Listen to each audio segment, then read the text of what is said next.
Bienvenidos jóvenes. En este video vamos a resolver la franja 1 del taller 8 de matemáticas correspondiente al curso de nivelación 2021.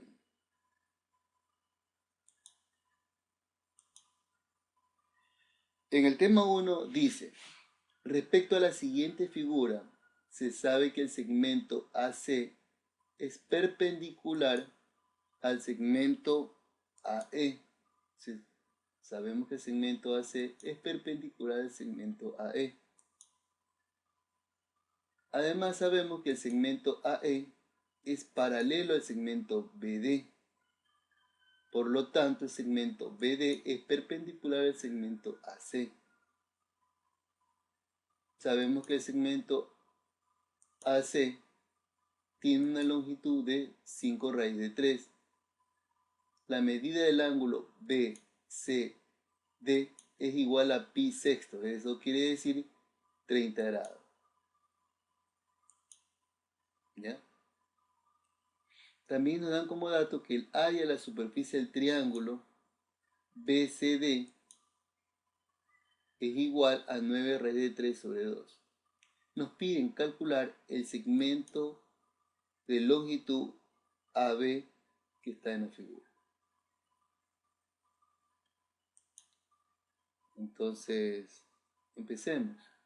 Sabemos, por ende, dado la gráfica, que el segmento BC vendría a ser la diferencia entre el segmento AC menos el segmento AB. Tendríamos el valor de ese segmento, ¿verdad? Entonces ahora, si nos concentramos en el área del triángulo que se nos forma en el triángulo BCD, podríamos calcular esa área, que sería base por altura dividido para 2, donde la base vendría a ser el segmento BC por la altura, que sería el segmento BD, ¿verdad?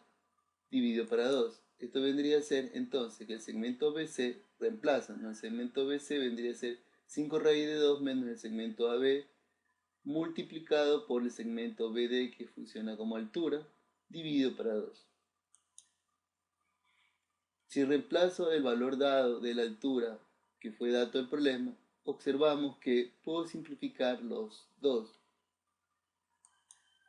Y esto nos da 9 raíz de 3, que es igual a 5 raíz de 3 menos el segmento AB por el segmento BD. Dejamos por un momento esta ecuación y nos concentramos en algún otro dato que nos hayan dado en el problema. Como ustedes podrán observar, tenemos el triángulo BCD y tenemos el triángulo ACE. Ambos triángulos son triángulos que comparten un mismo ángulo y tienen ángulos de 90 grados. Por ende, dado que dos de sus ángulos son iguales, su tercer ángulo también debe ser igual. Y por el criterio de ángulo, ángulo, ángulo, estos dos triángulos serían semejantes. Puedo establecer una relación entre sus segmentos de sus lados correspondientes. El segmento AE es al segmento BD, como el segmento AC es correspondiente al segmento BC. Ahora, lo que quiero hallar es el segmento AE. Entonces, el segmento AC yo lo tengo.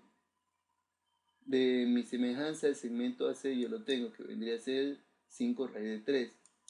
También tendría el segmento BC. BC es el dato que tenemos ahí. El segmento BD indirectamente se nos fue dado o lo hemos encontrado a través del área. ¿Ya? Nos faltaría encontrar el segmento AE. Para encontrar el segmento AE, me fijo en el triángulo ACE, que está marcado en rojo, y nos damos cuenta que puedo aplicar una función trigonométrica donde involucre el segmento AE que deseo encontrar. Y el segmento AC, eso quiere decir, necesito una función trigonométrica que involucre el lado AE con el lado AC. Entonces podemos aplicar la función tangente. Si aplico la tangente de 60, que vendría a ser igual al lado opuesto sobre el lado adyacente, tendríamos la relación que deseamos. Tangente de 60 es un ángulo conocido, ¿ya? Igual a 1 sobre raíz de 3. AE, que es el segmento que deseamos encontrar, dividido para el segmento AC, que es 5 raíz de 3, que fue dato del problema. Haciendo las operaciones requeridas, obtenemos que el segmento AE mide 5. Con este dato lo reemplazamos en la semejanza de triángulo que teníamos, reemplazando todos los datos anteriores ya obtenidos. Observamos que nos queda una expresión como la que ustedes observan ahí.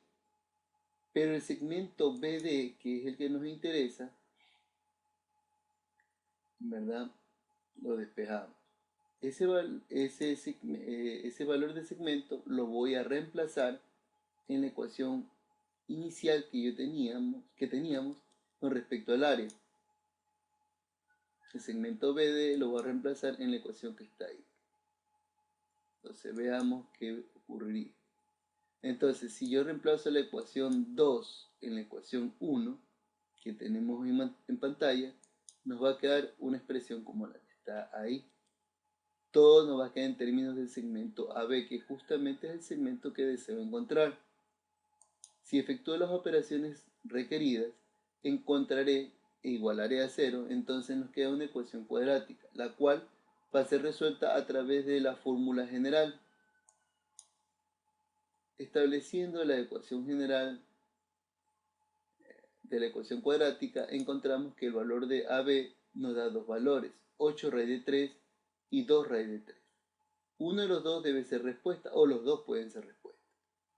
Pero al analizar la situación del problema, encontramos que, si ustedes se fijan, nosotros tenemos que el segmento AC vale 5 raíz de 3, que es el segmento más largo, que es el segmento AC. Si ustedes comparan el segmento AC con el segmento AB, el segmento AB es un pedazo de segmento. Y este segmento pequeño, ¿verdad? Si lo comparamos con AC, AC es más grande que el segmento AB. Entonces AB no puede superar el segmento AC, no puede superar de 5 raíz de 3. Si observamos nuestra respuesta, observamos que el segmento AB, aquí tenemos que vale 8 raíz de 3. Si lo comparas con AC, AB sigue siendo más grande que AC.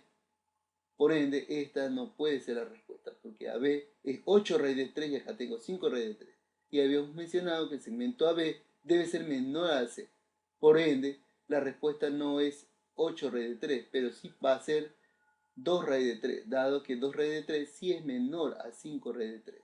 Por ende, la respuesta correcta ha sido 2 raíz de 3.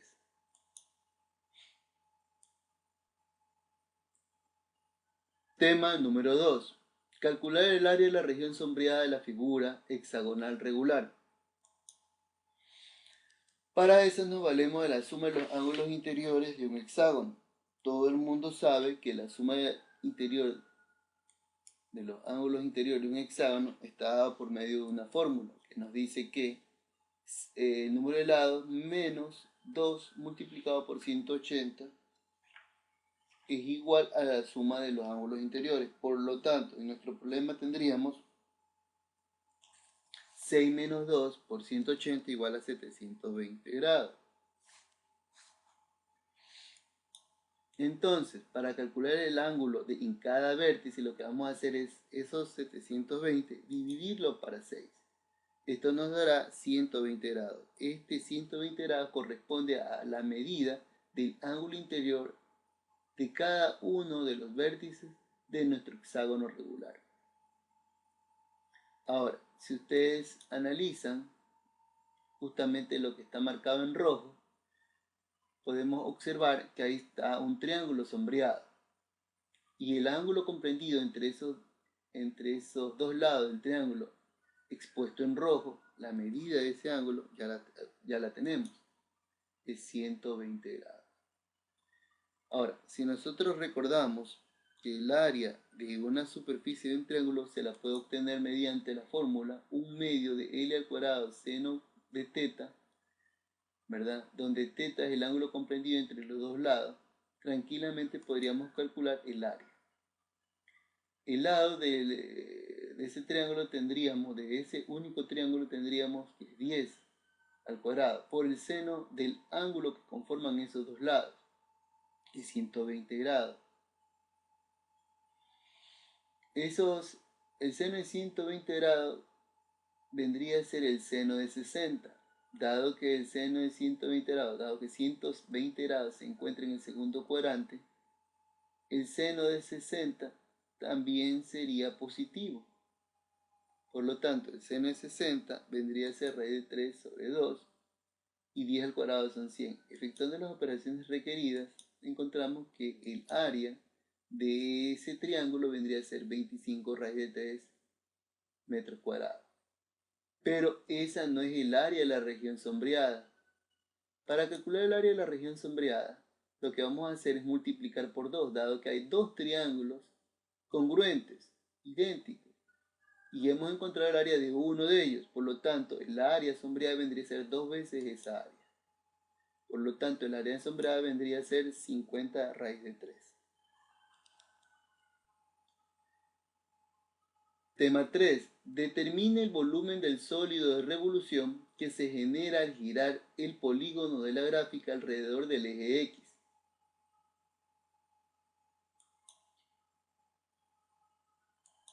Entonces, como ustedes pueden ver, en realidad lo que tenemos ahí es un trapecio que gira alrededor del eje de las X.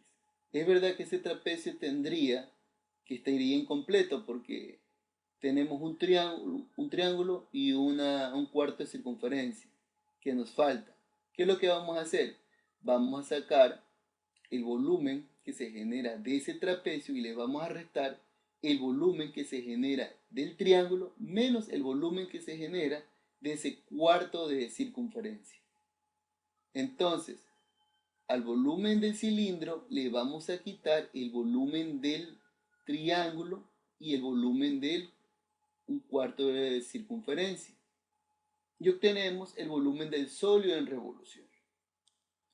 Pero si yo giro alrededor del eje X, giro el trapecio, lo que nos va a quedar básicamente es un cono truncado.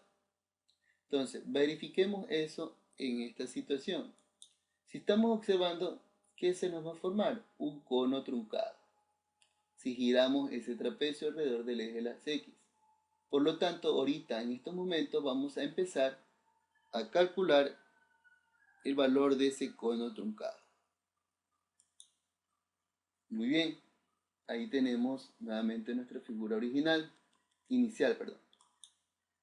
El volumen del cono truncado es igual a 1/3 pi h, que es la altura, por el radio mayor al cuadrado más el radio menor al cuadrado más la multiplicación del radio mayor por el radio menor. El radio mayor tiene una longitud de 4 unidades.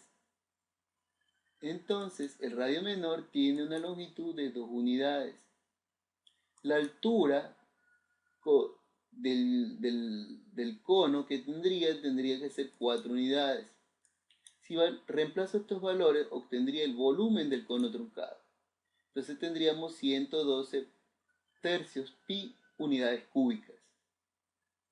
Eso con respecto al girar en torno al eje X, el trapecio que está ahí en la figura, nos genera un volumen del cono truncado.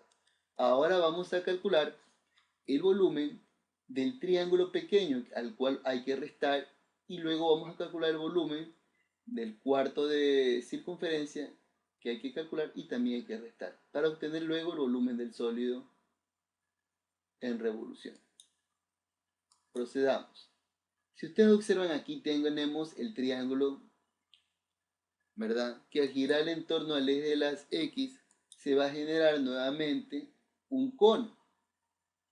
Por lo tanto, vamos a calcular el volumen de un cono que fue generado por ese triángulo.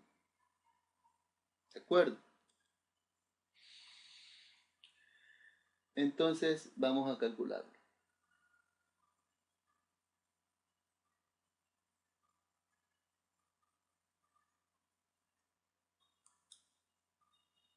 Listo. ¿Qué tenemos aquí? El volumen del cono es igual a 1/3 pi r cuadrado por h, donde r es el radio. En este caso el radio que nosotros tenemos para nuestro cono, vendría a ser igual a 2. La altura, que es la que estamos señalando en verde, vendría a ser también 2. Por lo tanto, el volumen del cono, reemplazando estos valores, vendría a ser igual a 8/3 pi unidades cúbicas. Nos falta ahora encontrar justamente el cuarto de circunferencia. Si yo giro un cuarto de circunferencia alrededor del eje de la X, lo que nos va a quedar es media esfera. Veamos. Si yo giro ese cuarto de circunferencia alrededor del eje de las X, lo que nos va a quedar básicamente vendría a ser media esfera. Entonces ahí vemos que gira en torno al eje del eje de las X y se está formando una media esfera, si no es una esfera completa. Entonces lo que hay que restar es esa media esfera del volumen total. ¿Ya? Entonces procedamos a calcular justamente el volumen de esa media esfera. Nosotros sabemos que el volumen de la media esfera vendría a ser 4/3 pi r cubo dividido para 2. Haciendo las simplificaciones del caso, la fórmula nos quedaría 2/3 pi radio al cubo, donde el radio lo que sabemos que vale 2, y lo reemplazo, y esto nos queda que el volumen de media esfera vendría a ser 16/3 pi unidades cúbicas. Bueno, por lo tanto ahora vamos a hacer lo siguiente. Sabemos que el volumen del sólido que queremos encontrar vendría a ser el volumen del cono truncado que ya fue encontrado, menos el volumen del cono y menos el volumen de la media esfera, y saldría el volumen del sólido. Si hago las debidas sustituciones de todos los valores encontrados anteriormente, obtenemos el volumen del sólido. En este caso es 88/3 pi unidades cúbicas. Tema 4. Si en un depósito que tiene la forma de un cono circular recto invertido, cuyo radio mide 5 pies y cuya altura mide 10 pies, fluye agua en él, entonces encuentre una expresión del volumen del agua cuando ésta se encuentra a una altura h y radio r. Expresar el volumen del agua en función de la profundidad que vendría a ser la altura h. Procedamos. Si ustedes observan, ahí tengo un triángulo, el triángulo grande, que vendría a ser el triángulo que se forma justo con el centro del cono invertido, ¿no? Con respecto al vértice. Tengo un triángulo grande, donde sabemos que su altura vale 10 pies y el radio vale 5. También podemos observar el nivel del líquido. El nivel del líquido forma otro triángulo interior, ¿verdad? Cuya altura es h, que no conozco, y radio r, que no conozco. Pero si observamos ahí, tengo básicamente dos triángulos que vendrían a ser semejantes, por lo cual podría yo establecer una relación entre sus lados correspondientes. Podría indicar que R mayúscula es a R mayúscula es a H mayúscula, como R minúscula es a H minúscula. Si yo reemplazo datos que tengo ahí, o despejo R minúscula, podríamos encontrar una relación entre R y R.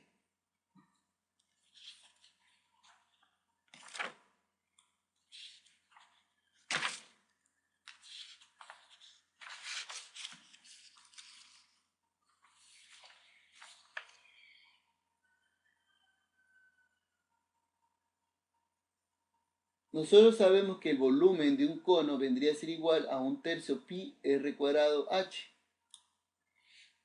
Reemplazando el valor de r minúscula, tenemos que h sobre h por r, y todo eso al cuadrado por h. Entonces lo que vamos a hacer es reemplazar, ¿no? Entonces lo que reemplazamos, el volumen del líquido vendría a ser, el volumen del líquido vendría a ser igual a la expresión que están viendo en pantalla. Si hago las debidas simplificaciones, nos quedaría lo siguiente: 1/3 pi radio mayor dividido para h mayor, todo eso al cuadrado multiplicado por h al cubo. Importante notar que radio mayor y h mayor son medidas del recipiente. En cambio, h minúscula es básicamente la profundidad del líquido, la altura del líquido. Es decir, el radio mayor y el h vendrían a ser medidas del recipiente. Entonces, esas medidas se pueden reemplazar porque son datos dados. R vale 5 y la altura del recipiente es 10. Si hago reemplazo y simplifico todo, nos quedaría que el volumen es igual a 1/12 pi h al cubo, donde h es la profundidad del líquido, ¿verdad? Entonces, ahí nos quedaría el volumen en función de la altura del líquido o profundidad. Espero que lo que hayamos revisado haya aclarado tus dudas. Bueno, chicos, hasta la próxima. Muchas gracias.